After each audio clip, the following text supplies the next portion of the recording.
ఇందులో వెంకటేశ్వర స్వామి కిరీటం ఉంది.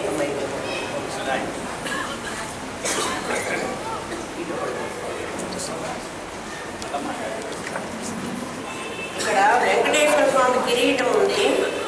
ఆ తర్వాత బొట్టు ఉంది. ఆ రెండు చెవులకు పెట్టినటువంటిది రెండు ఆభరణాలు, శంఖచక్రాలు, ఆయన మెడలో లక్ష్మీదేవి ఉండేటువంటి ఒక దండ. చూడండి, ఈ నాగాభరణాలు, ఇదొకటి అభయహస్తము కదా, ఈ ఖడ్గము, పాదాలు ఉన్నాయి, పీఠం ఉంది. అంతేనా? అక్కడ ఇంకేమన్నా ఉన్నాయా? వెంకటేశ్వర స్వామి పాదాలు కానీ, మొహం కానీ, చెస్ట్ కానీ, ఆకారం కానీ ఏమి లేదు. ఏమీ లేకుండా మీరు దాన్ని చూడగానే ఏమంటున్నారు? వెంకటేశ్వర స్వామి అంటున్నారు. అక్కడ వెంకటేశ్వర స్వామి ఎక్కడున్నాడు చెప్పండి? నగలే ఉన్నాయి. ఆ నగలనే ఈ ఆర్డర్లో కాకుండా వేరే ఆర్డర్లో పెట్టామనుకో, డిస్ప్లే చేసిన షాప్లో డిస్ప్లే చేసిన నగలెంతో అంతే. చూడండి, అందులో ఎక్కడైనా వెంకటేశ్వర స్వామి ఉన్నాడా? ఇప్పుడు ఈ గజ్జలు ఉన్నాయి, ఇక్కడ పాదాలు ఉన్నాయా? ఆయన కాళ్ళ ఇవి కాదు కదా. ఇవి రెండు పాదాలు, ఇక్కడ పాదాలు లేవు. ఇక్కడి వరకు పాదాలు పంచ ఉన్నట్లు మనం ఊహించుకుంటున్నాం. ఇక్కడ ఖడ్గం ఉంది. ఇవన్నీ విడివిడిగా ఉన్నటువంటి నగలు. అందులో ఎక్కడా వెంకటేశ్వర స్వామి లేడు. మరి ఏముంది అంటే ఒక నల్ల కాగితం, నల్ల పేపరు. కానీ ఎంత ఏం తెలియని వాళ్ళు చూసినా వెంటనే దీన్ని ఏమంటారు? వెంకటేశ్వర స్వామి అంటున్నారు. అక్కడ వెంకటేశ్వర స్వామి ఎక్కడున్నాడరా? నగలు కదా అంటే అవును నగలే. మరి ఎక్కడ దేవుడు ఉన్నాడు? ఏది మొహం ఏది చూపించండి. ఇక్కడెక్కడన్నా మొహం ఉందా? ఏమీ లేదు. అదెంత? ఈ నల్ల పేపర్ ఎంతో, ఈ నల్ల పేపర్ కూడా అంతే. అట్లా నువ్వు ఊహించుకుంటున్నావు. ఇక్కడ ఉన్నది ఏమిటి అంటే ఒక కాగితము, దాని మీద ఒక నల్ల రంగు. నల్ల రంగు కాకపోతే పచ్చ రంగు. అక్కడ ఆభరణాలు కూడా లేవు. ఇది నిజంగా కాసుల పేరా? ఇది బంగారమా? కాదు. ఇది కిరీటమా? కాదు. కానీ కిరీటం అంటున్నావు, అవి నగలు అంటున్నావు కదా. ఆలోచించు, ఇవి నిజంగా అవేనా? దక్షిణ అమూర్తి అంటే ఇది మూర్తి కాదు, మూర్తి కాకుండా కూడా లేదు. అటువంటి మూర్తి నిరాకార అనేటువంటిది ఆకారం లేదు, బట్ ఆకారం ఉన్నట్లుగా నువ్వు అనుకుంటున్నావు. ఇప్పుడు మనం అందరం అదే. ఎందుకంటే మనందరికీ ఆయనకి ఎట్లాగైతే ఈ శంకు చక్రాలు ఉన్నాయో మనకు 2 కళ్ళు పెట్టాడు, 2 చెవులు పెట్టాడు, ఒక ముక్కు పెట్టాడు, 2 చేతులు పెట్టాడు. ఆయన చేతులు నగల ఆభరణాలు ఉన్నాయి. ఇవన్నిటి లోపల ఏముంది అంటే ఇక్కడ పేపర్ ఉంది, రంగు ఉంది. మనకి సత్తు, చిత్తు, సత్వ, రజస్, తమో గుణాలు అనే 3 గుణాలు ఉన్నాయి. ఆ 3 గుణాలు మారి మారి అనేక నామరూపాలుగా కనపడుతున్నాయి. యథార్థంగా అయితే అక్కడ వెంకటేశ్వర స్వామి లేడు. ఇంకా ఆలోచించండి, వెంకటేశ్వర స్వామి తిరుపతిలో కొండ మీద ఉన్నాడు. ఆయన ప్రతిబింబమే, అవునా కదా? ఇది ప్రతిబింబం, ఇది ఫోటో. మనకి తెలుసు ఫోటో అని. మరి దీనికి దండం పెడుతున్నామే మనం. ఎందుకు దండం పెడుతున్నాం? దండం పెడుతున్నది మీరు ఆ వెంకటేశ్వర స్వామి, అనుకుంటున్నది ఈ వెంకటేశ్వరుడు అని. అంటే అక్కడ ఎవడున్నాడో ఇక్కడ వాడే ఉన్నాడు. కానీ నువ్వు అక్కడున్న వాడినే దేవుడు అనుకుంటున్నావు, వీడు దేవుడు కాదంటున్నావు. మరి దేవుడు కాదంటున్నావు, అవునంటున్నావు. కన్ఫ్యూజన్ నీ బ్రెయిన్లో. కొంతసేపు వీడే దేవుడు అంటావు. వీడే దేవుడు అయితే అంత దూరం వెళ్ళి కాలు నడుకుని పోయి ఆయనకి ఎందుకు అన్నీ చెల్లించి వస్తున్నావు? వీడి దగ్గర చెల్లించుకోవచ్చు కదా. అంటే ఒక క్లారిటీ లేదు. అదే అజ్ఞానం. అజ్ఞానం అంటే అది. అజ్ఞానం అంటే ఇంకెక్కడో ఉందని వెళ్ళవాకండి, పరిగెత్తవాకండి. ఇది చూపిస్తానన్నాను కదా. మా ఇంట్లో ఉన్న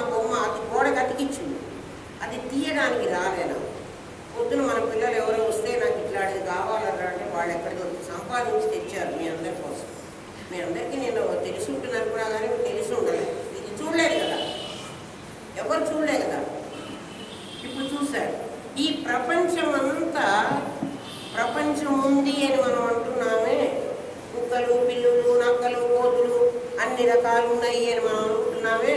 ఇక్కడ కాసుల పేరు ఉంది, ఇక్కడ చెయ్యి ఉంది, ఇక్కడ నాగాభరణం ఉంది అంటూ ఎంత సత్యమో అంత సత్యం. అంటే వాళ్ళు ఉన్నారు, సచ్చిత్తులుగా వాళ్ళు ఉన్నారు. మనం ఏమనుకుంటున్నాం వాళ్ళని? నా భార్య, నా పిల్లలు, నా ఇల్లు, నా హోదా, నా డబ్బు, నా బ్యాంకు, ఇంకా ఏమన్నా అనుకోండి ఇష్టం. నిన్న మనం ఏం చెప్పుకుంటున్నామంటే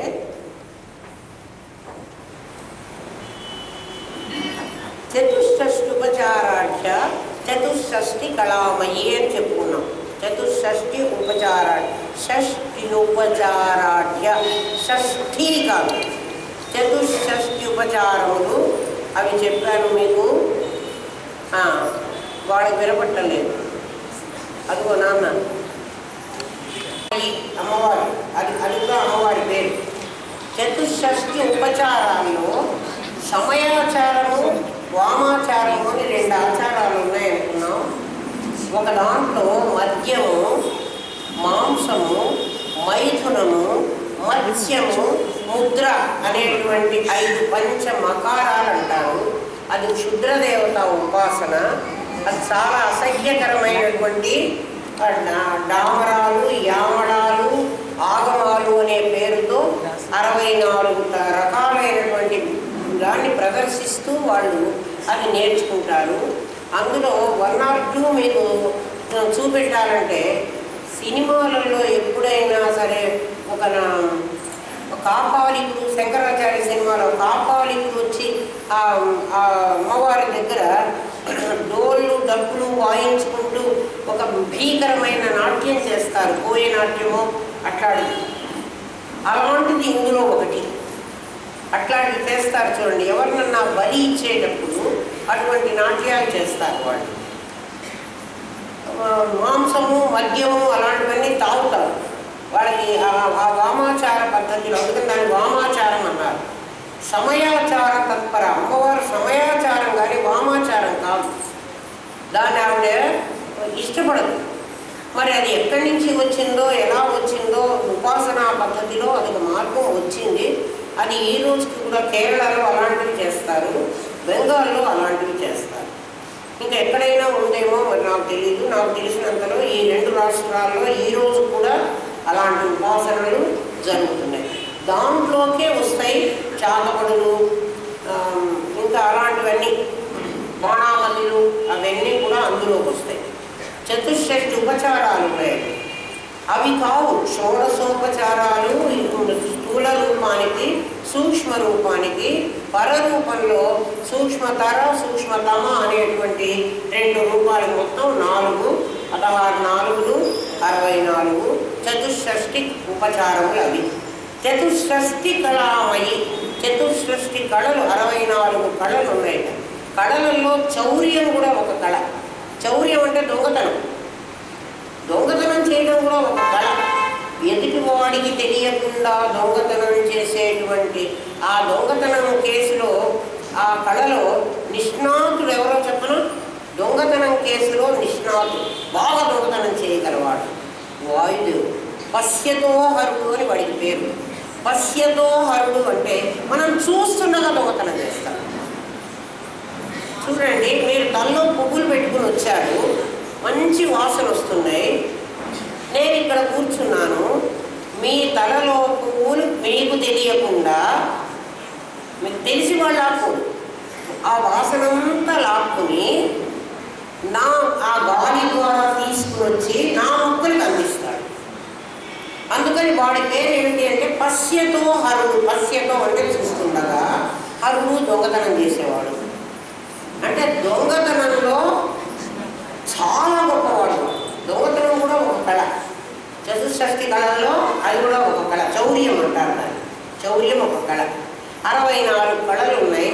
సంగీతం, సాహిత్యం, నాట్యం, శిల్పం, చిత్రలేఖనం, ఇవన్నీ కళలు. మనం చదువుకునేటువంటి చదువంతా కళే. ఐటీ ఫీల్డ్ అంటారు చూడండి, అవన్నీ కళలు. కళలు అంటే మీ స్కిల్తో, మీ మీ ప్రజ్ఞతో వాటిని ఇంకా ఇంకా ఇంకా ఇంకా డెవలప్ చేయొచ్చు. నాట్యం నేర్చుకునేవాడు కొంచెమే నేర్చుకుంటాడు టీచర్ దగ్గర స్టెప్స్. సంగీతం నేర్చుకునేవాడు కొంచెమే నేర్చుకుంటాడు. ఆ తర్వాత వాడు సాధన చేసి చేసి చేసి ఆ సంగీతంలో నిష్ణాతులు ఉంటారు. ముందు నుంచి అవన్నీ టీచర్ దగ్గర నేర్చుకుంటే రావు. కళలు ఎప్పుడూ కూడా వాడు దాంట్లో సాధన చేసి సాధన వల్ల నేర్చుకుంటాడు. అవన్నీ కళలు. కళ ఎప్పుడూ కూడా నిన్ను మోక్షానికి తీసుకెళ్ళదు. ఎందుకు తీసుకెళ్ళదు అంటే చక్కగా పాట పాడగలిగిన సుబ్బలక్ష్మి గారు ఇవాళ లేదు. ఎంఎస్ సుబ్బలక్ష్మి ఏది? ఆవిడలాగా విష్ణు సహస్రనామం గానం చేసేవాళ్ళు ఇప్పటి వరకు లేదు. భగవద్గీత గానం చేసిన ఘంటసాల ఈరోజు లేదు. అంటే కళలలో ఎంత ప్రావీణ్యం సంపాదించినా వాళ్ళకి శాశ్వతత్వం లేదు. కళకి శాస్త్రానికి మీకు తేడా చెప్తా చూడండి. ఒక గులాబీ పువ్వు ఉందంటే గులాబీ పువ్వును కోసి గులాబీ పువ్వును డిసెక్షన్ చేసి అందులో ఏమేమి ఉన్నాయి, అవి ఏమేమిటి అంటే దాన్ని పాడి చేసి తెలుసుకుంటారు. ఎవరు? సైంటిస్టులు, శాస్త్రజ్ఞులు. దాన్ని సైన్స్ అన్నారు. సైన్స్లో ఏమవుతుంది, ఒక పదార్థాన్ని దాన్ని భేదించి దాంట్లో ఏమేమి ఉందో అది తెలుసుకునేదాన్ని సైన్స్ అంటారు, శాస్త్రము. సైన్స్ కాకుండా ఆర్ట్స్ అని ఇంకొక సబ్జెక్ట్ ఉంది. ఆ ఆర్ట్స్ అంటే ఏమిటి? కళ. ఆ కళలో ఏం చేస్తారంటే గులాబీ పువ్వు అలాగే ఉంటుంది, దాన్ని చూస్తూ దాన్ని పోలుస్తూ దాని సౌందర్యాన్ని వర్ణిస్తూ చెప్తారు. అందులో గులాబీ పువ్వు చెదరకూడదు. వేదాంతం ఎలాంటిది అంటే అది సైన్సు, అది ఆర్ట్ రెండు. గులాబీ పువ్వును చెదరగొట్టకూడదు అంటే అది అలాగే ఉంటుంది. మీ శరీరాన్ని మేమేం చెయ్యం, మీ మనస్సులను కూడా మేమేం కొయ్యం. సైన్స్ అయితే కోసేసి కనుక్కోవాలి, లేకపోతే కనుక్కోలేడు. కానీ వేదాంతి అద్వైతి ఎలా అంటే మీ లోపల ఉన్నటువంటి మీ మనస్సుని మీరు చూపించగలడు, మీ బుద్ధిని మీకు చూపించగలడు. ఎలా చూపిస్తాడు? దాని ఫంక్షన్ ద్వారా దాని ఫారం దగ్గరికి తీసుకెళ్తాడు. ఇదిగో ఈ పని చేస్తున్నది మీ దగ్గర ఉన్నదా? ఉన్నది అని మీరు ఒప్పుకోవాలి. నాకు చూపించు అని అనడానికి వీలేదు. అందుకని అది సైన్స్. అది కళ కూడా. కళ అంటే ఏమిటి? చదవకూడదు. నీలో పంచకోశాలను నేను తీయకూడదు, విడదీయకూడదు. పంచకోశాలు అలాగే ఉంటాయి. నాయన ఈ పంచకోశాలు నీ దగ్గర ఉన్నాయి, గుడ్డిగా నమ్మకూడదు. అందుకని హిందూ అన్నటువంటి మతంలో సైన్స్లో ఎలాగైతే దాన్ని డిసెక్షన్ చేసి అంతా విడగొట్టి చీల్చి చెండాడి దాన్ని కనుక్కుంటారో ఆ పద్ధతి ఉంది. ఏమీ చేయకుండా, ప్రకృతిని విరగొట్టకుండా నాశనం చేయకుండా పరమాత్మ తత్వాన్ని అర్థం చేసుకునేటువంటి శక్తి దీంట్లో ఉంది. అందుకని అద్వైత సిద్ధాంతం అది కళ, అది శాస్త్రం, అవి రెండు. సైంటిస్టు కొంతవరకు వెళ్ళి, సైంటిస్ట్ ఇంకొక కష్టం ఏంటంటే ఒకటి కనుక్కుంటాడు. ఆ కనుక్కున్న తర్వాత వాడి జీవితకాలం అయిపోతుంది. ఇది తీర్మానం చేసేస్తాడు, సిద్ధాంతం చేసేస్తాడు. ఇంకొకడు వస్తాడు, దీనిపైన నెక్స్ట్ ఏమిటి అని కనుక్కుంటాడు. అంటే వీడి సిద్ధాంతం వీగిపోతుంది, దాని తర్వాత సిద్ధాంతం వస్తుంది. అట్లా చివరి వరకు ఇంకా ఇంకా ఇంకా వాట్ నెక్స్ట్ అంటే నెక్స్ట్ ఏదో వస్తూ ఉంటుంది. సైన్స్ అందుకే అంతం లేదు, చివరి దానికి కనపడడానికి వీల్లేదు. ఇంకా ఎన్ని తరాలు వస్తారో వాళ్ళందరూ ఏం కనిపెడతారో మనకు తెలియదు. అద్వైత శాస్త్రం అది కాదు.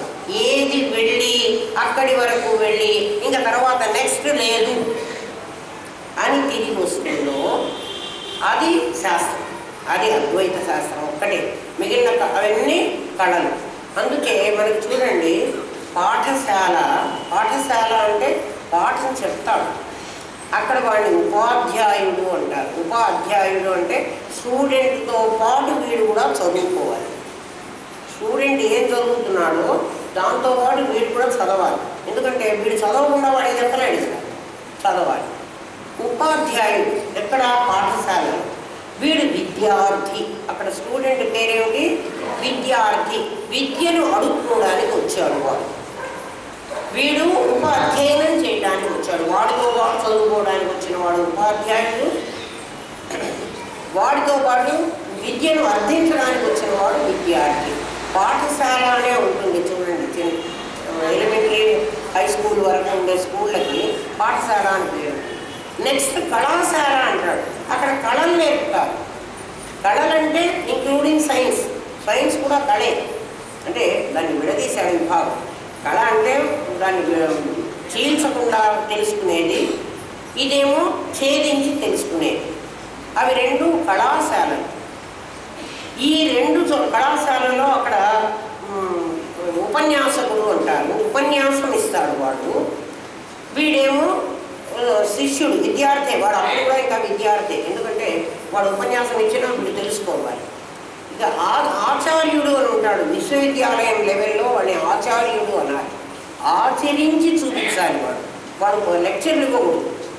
వీడిని అంతేవాసి అంటారు. అంతేవాసి అంటే వాడి కూడా తిరుగుతూ ఆయన ఏం చెప్తున్నాడో దాన్ని తను కూడా ఆచరిస్తూ అలా తెలుసుకోవాలి. అక్కడ ఒక్కటే నీకు విద్యాలయము అనే పేరు సరిపోతుంది. విద్య అంటే నీ లోపల దాగి ఉన్న దాన్ని వెలికి తీసేది, నిన్ను ఏమీ చేయకుండా, నిన్ను ఛేదించకుండా, నిన్ను విరగొట్టకుండా, నిన్ను కొయ్యకుండా, ఆపరేషన్ లేకుండా మీకు రోగాలు నయం చేస్తూ ఉంటుంటారు చూడండి. అట్లా ఇక్కడ ఆపరేషన్ ఉండదు, కానీ ఆపరేషన్లో ఏమవుతుందో అది జరుగుతుంది. అటువంటిది నేర్పేటువంటివన్నీ కూడా చతుషష్ఠి కళలు ఉన్నాయట. విద్య ఒక్కటే ఉంది. విద్యలు 2, 3, 10 లేవు, విద్య ఒక్కటే. ఆ ఒక్కటి ఏమిటంటే నేనెవరో నేను తెలుసుకోవాలి. కళలన్నీ ఏమిటంటే నాది ఏమిటో నేను తెలుసుకోవాలి. నేను గురించి చెప్పేది విద్య, నాదిని గురించి చెప్పేది కళ. అట్లా అనుకుంటే మీకు బాగా తెలుస్తుంది. అప్పుడు నా శరీరం నాదినా నేనా? నాది కదా. కాబట్టి ఇది కళలోకే వస్తుంది. దీన్ని నేను కళలోకి వస్తే ఇది సైంటిఫిక్గా దీన్ని ఛేదించవచ్చు. అందుకే నేను ఇది అన్నమయ కోసం, ఇది ప్రాణమయ కోసం, ఇది మనోమయ కోసం, దీనికి ఈ ధర్మాలు ఉన్నాయి, దానికి ఆ ధర్మాలు ఉన్నాయి అని చెప్తున్నా కదా. దీనికి చావు పుట్టుకలు, దీనికి ఆకలి తప్పులు, దీనికి సంకల్ప వికల్పాలు, ఏవేవో అన్నీ చెప్తున్నా. నన్ను గురించి చెప్పేటప్పుడు ఏం చెప్పటం లేదు, ఇది కానిది అని చెప్తున్నా. నిరాకార, ఆకారం దీనికి ఉంది. అకుల, శరీరం లేనటువంటిది. నిరుపాధి, ఉపాధి లేనటువంటిది. అంతే చెప్పాలి, కానీ దాని గురించి చెప్పడానికి మాటలు లేవు. అది కాని దాని గురించి చెప్పడానికి మాటలు ఉన్నాయి. దాన్ని చెప్పాలంటే మాటలు లేవు. ఎందుకు మాటలు లేవు అంటే విత్, అది తెలుసుకునేది, అది చెప్పేది కాదు, మిగిలినవన్నీ చెప్పేది. చతుషష్ఠి కళామయి, అమ్మవారు చతుషష్ఠి కళలుగా కనిపిస్తోంది. 64 కళలు ఆమెవి. ఆమె సత్తుతో కూడి ఉంటే కళలేదు, ఆమె ఒకటే. మహాచతుషష్ఠి కోటి యోగిని గణసేవిత. కోటి యోగిని, కోటి అంటే ఇక్కడ నంబర్ కాదు, సమూహము అని. కోటి అంటే సమూహం.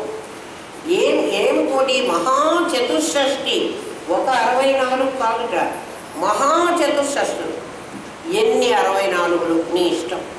ఎందుకంటే మీరు లక్ష్మీ క్షీర సముద్రరాజ తరయ శ్రీరంగధామేశ్వరి అని అమ్మవారిని చెప్పుకుని నెక్స్ట్ ఏమంటారు?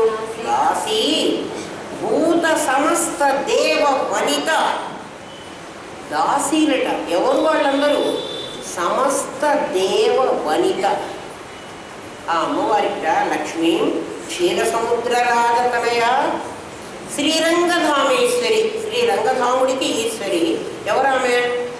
ఇక్కడ మీరు లక్ష్మీదేవి అనుకుంటున్నారు, నేను ఇక్కడ అమ్మల గన్నయమ్మ, ముగ్గురమ్మల మూలపుటమ్మ అంటున్నా. నిజంగా అయితే ఆమె ఎవరామె? చిత్శక్తి చేతనారూప ఆమె. ఆమెకిట దాసీలు. దాసీలు ఎవరు అంటే సమస్త దేవ వనిత. దాసీ భూత సమస్త దేవ వనిత. భూతాలు. భూతం అంటే ప్రాణులు, భూతము అంటే ప్రాణి. సమస్త భూతములు. సమస్త భూతములు అంటే స్త్రీలు, పురుషులు, అందరూ భూతాలే కదా. భూతం అంటే ఏమిటి? ప్రాణులు. దయ్యాలు కాదు, దయ్యాలు భూతాలు అనుకోవకండి. భూతం అంటే ప్రాణి. ఆ భూతములన్నిట్లో ఎవరో పురుషుడు ఒక స్త్రీ అని అనుకుంటున్నారే. ఎవరు పురుషుడు ఎవరు స్త్రీ? జీవుడు పురుషుడు, శరీరం స్త్రీ. ఆడవాళ్ళైనా మగవాళ్ళైనా కూడా వీళ్ళ స్త్రీలందరూ ఎవరి స్త్రీలందరూ జాగ్రత్తగా వినండి. దాసి భూత సమస్త దేవ వనిత, వాళ్ళందరి స్త్రీలు, వాళ్ళందరి భార్యలు. పురుషుడు జీవుడు భర్త, వాడి శరీరం భార్య కదా. ఆ భార్య ఆ జీవుడి చేత భరించబడుతూ ఉంది. ఆ జీవుడు భర్త, ఆ శరీరం భార్య. ఎక్కడ? ఈ లోకంలోనేనా? కాదు, అన్ని లోకాల్లో.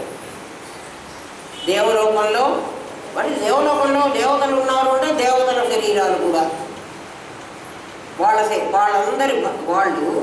వాళ్ళందరూ కూడా ఈమెకి దాసులు, దాసీ పని చేస్తున్నారు. వీళ్ళకి సర్వెంట్స్. ఎవరు వాళ్ళందరూ? చతుషష్టి కోటి యోగిని గణసేవిత. చతుషష్టి కోటి యోగినులు వాళ్ళందరూ ఈమెకి సేవ చేస్తూ ఉన్నారు. దాసీ భూత సమస్త దేవవనిత లోకైక దీపాంకుర. ఆమె ఏకంగా ఆమెమో సర్వాధార చక్రస్వామిని, ప్రకట యోగిని అంటారు చూడండి.